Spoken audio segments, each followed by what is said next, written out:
All right, so today I'm out here actually working on the RV, fixing the AC in it. So we've got an issue with these E-Series vans, right?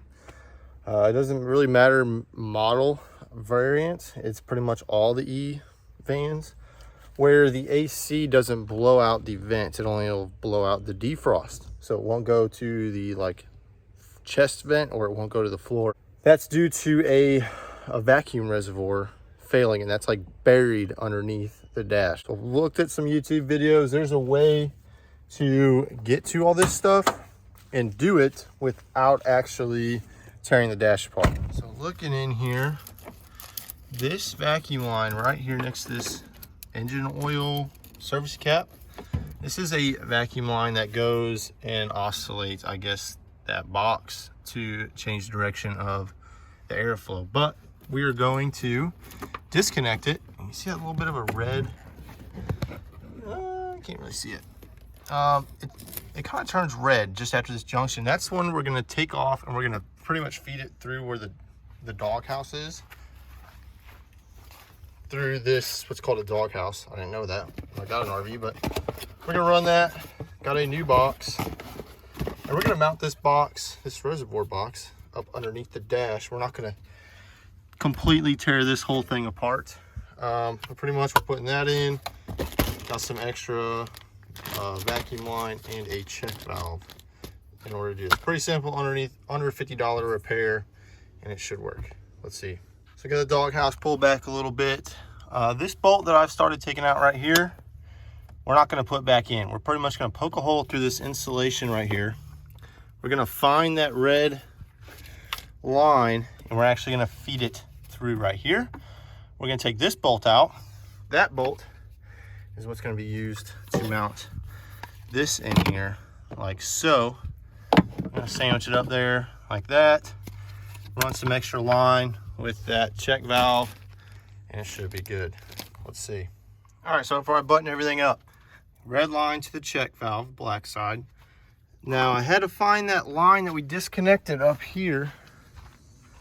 This is the other end of that right here. Found that.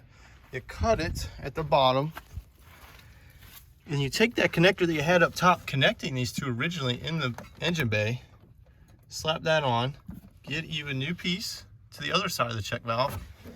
Then you run a new piece from the other end of that check valve to the reservoir. And all now I'm going to do is get this up here nice, bolt it in up there, put this cover on, put the dash panel back on, and we should be good to go. All right, so got everything tucked up in there. Hoses are tucked up, box is mounted. All this is doing is just bypassing that heater box with this.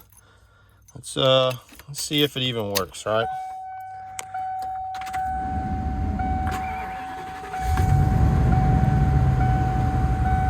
Oh! Look at that! It's blowing cold air. Well, it ain't cold air yet, but heck yeah.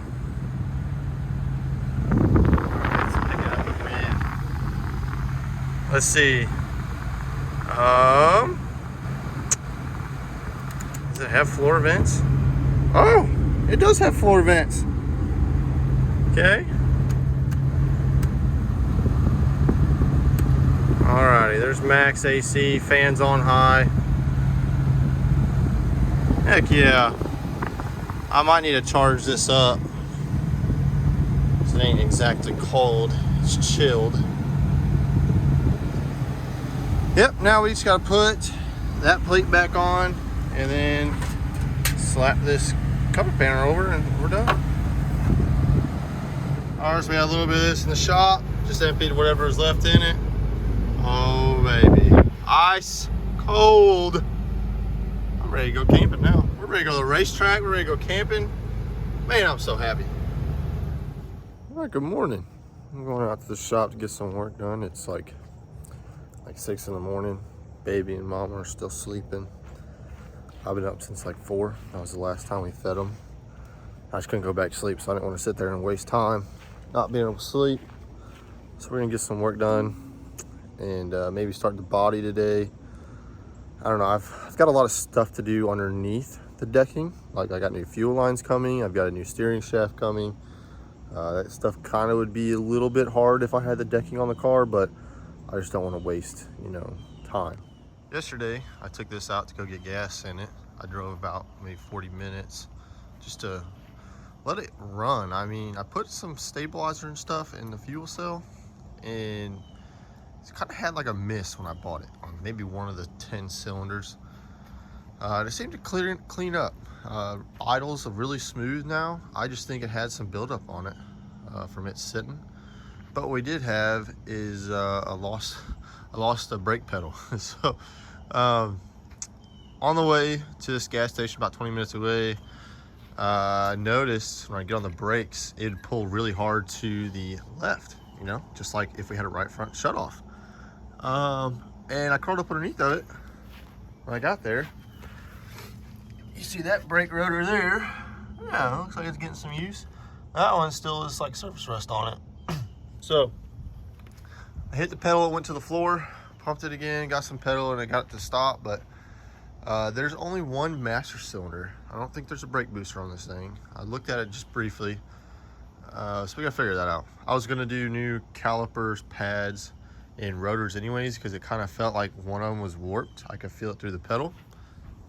But yeah, anyways, like once I do brakes, I mean, I just got the oil and stuff for this yesterday. It's also pretty cheap. The filter is pretty cheap. I don't know, a little bit of stuff to wrap up on it before we can really go racing with it. Let's go work on this modified. Looks like a freaking bomb went off in here.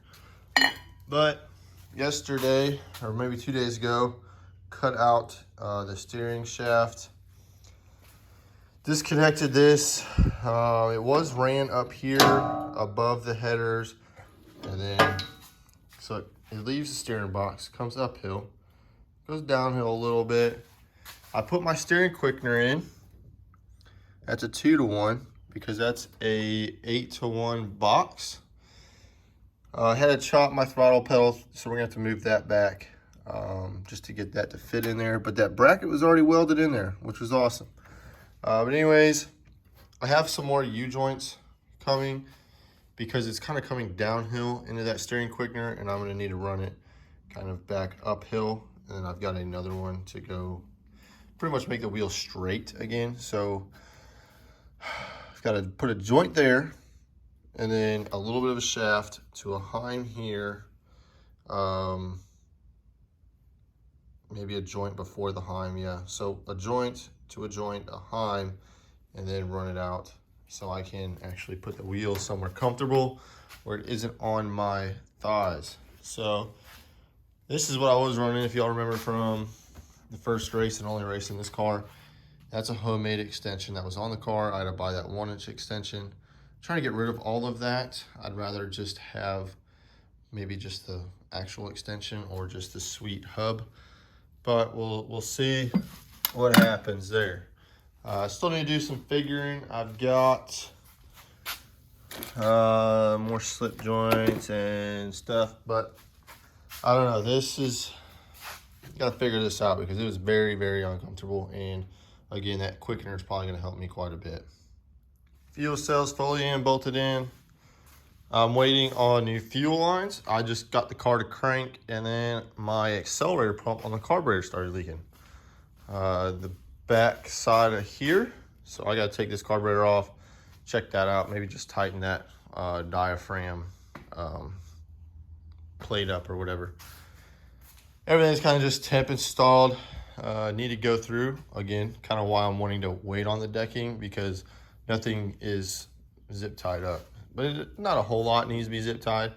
Need to re-zip tie all of my electrical cables, and of course I'm gonna have to run my fuel lines. So the new fuel lines should be in Saturday. So today is Thursday. I'm just gonna pretty much knock out the decking. I can crawl up underneath the car and zip tie stuff up out of the way as I need to. Started laying out some pieces on some sheet metal that I got. I got 2 sheets of flat black and then 4 sheets of the darker chevron blue. This chevron blue here is, I mean, there's like 3 different people here locally that sell sheet metal. I think the chevron blue is different from all of them. So if you can tell here, this is chevron blue that you would probably get at Bryant's. This is the blue that I had on my late model. This is a Pepsi blue, and then this is the Chevron blue from Frank Wilson. So I like this color. Also, these sheets are double-sided, which is super nice. Back in Arizona when I was doing bodies, you had to pay extra to get double-sided sheet metal.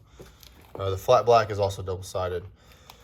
So we're gonna use that on the actual body. It's going to look like, piece it back together, it's gonna look something like this. So you got the flat black decking and the blue body. If y'all watched my other video on this thing, it's coming along. I just got these adjustable rear arms to adjust toe, because it's not like a solid where actually you can't, you know, adjust wheelbase and stuff. But with these, you can kind of do toe and wheelbase independently of each side. There's the other arm. And it's a on the fly adjustment just by turning this thing. But that's sitting on the back burner for now. We're gonna start on this stuff. I think I could knock out the decking with just these two sheets, which is awesome. The late model, each half section of the decking was like 2 inches over 5 feet, so like 5'2" or whatever. So you couldn't use a full sheet of sheet metal. You would be left with pretty much a square like this piece here that you couldn't use. And now I'm using these because I got 2 of these. I'm gonna use one for the roof, and I'm gonna use the other to make the panels around my cockpit area there. Now, I know I posted on my Facebook page that I'm gonna be making carbon fiber cockpit deflectors. I got this one, this MD3 one, to kind of make a template from. I feel like there's some like aerodynamics left there to be undesired. I kind of wanted to make it a little more aggressive. This is a 3-inch one. I was gonna make one about 4. And kind of just make it a little bit more aggressive. I wanted like a wicker bill on the like passenger side, like on this edge here, kind of help catch more air. But per the IMCA rule book, you're not allowed carbon fiber on these cars. So that's why I nixed that thing. That there is fully carbon fiber. That was gonna be a roof. I nixed that idea. You can't run carbon fiber mud covers. You can't have a carbon fiber drive shaft. The only thing carbon you can run is like your hood scoop. That's pretty much it. so I had a lot of hopes to do a lot of cool stuff on this car with carbon fiber, but I'm still gonna make stuff, right? Because, you know, late models and stuff can run carbon fiber and other classes can. Just IMCA, you know, kudos to them. They're keeping it cheap. They're trying to keep everything level, right? Because people can go out there, put a full carbon body on these things, and, you know, money would really show up then. I had to take a little break and go help out with the baby while I was in there to grab some of these. So if y'all are around Illinois, I think it's kind of like central southern Illinois where I'm from.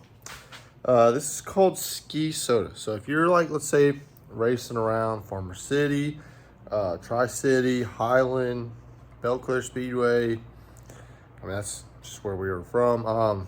You can find this stuff locally. And I'm not a big soda drinker, but this is the shiz niz, right? I bought 5 24 packs when I was up there about 2 months ago for a wedding. I'm down to my last one. So not been the healthiest of drink choices, but it sure is good. So I'm being summoned to do a bathroom remodel in my house right now. My wife's dad is here. He started on it, and we got to go to Lowe's. But this is how far I've gotten so far. It's only been like, I don't know, a couple hours. Haven't bolted nothing together yet. Going to make sure everything is like straight. You can kind of see this is like a little bit off. It needs to get bumped over a little bit. Still need to make this panel here, this door that's going to sit on here. Just did this right here. Got to do a little bit more trimming and kind of roll this edge over so it meets the cockpit better. But yeah, pretty much the front section's done. I just got to make one more panel. It shouldn't be too hard. That panel is this one. Just one little corner notch there, regular rectangle. Then pretty much the whole front end's done. Well, the decking is done. Besides me peeling plastic and riveting and bolting everything together, I think I might need to build some bracket mounts to support these decking pieces. just a little better, especially there. And then over here, it's ironically the same panel on each side, just to help support that up a little bit. Little small trimmings and stuff. I need to work this edge down so it's not gonna rip my fire suit getting in and out. We ended up moving the dash in a little bit. I gotta just make sure all this stuff still fits good. I'm gonna remake this panel. I'm not 100% satisfied with it. I am gonna put those like nut plate things in so that I can bolt this down. Not gonna do a piano hinge. I don't want to mess with that if something's going wrong with the track, with that door flipped over or up like that. But that's the decking. So I'm gonna call the video here. Don't know how long this is because I've got a bunch of clips from a bunch of days that I like to compile all together, and I don't want to keep you all for too long. It seems my audience most of the time sticks around for about 8 minutes. So I gotta start shooting for like 10-minute videos, 10 to 15-minute videos. But I appreciate y'all sticking with me if you've made it this far. Please leave a comment down below on what else you'd like to see. If I'm doing good, if I suck at this stuff, like, I don't know, leave me some feedback down there. Give me a like, and please share these videos. Help the channel grow. But I will see y'all in the next one.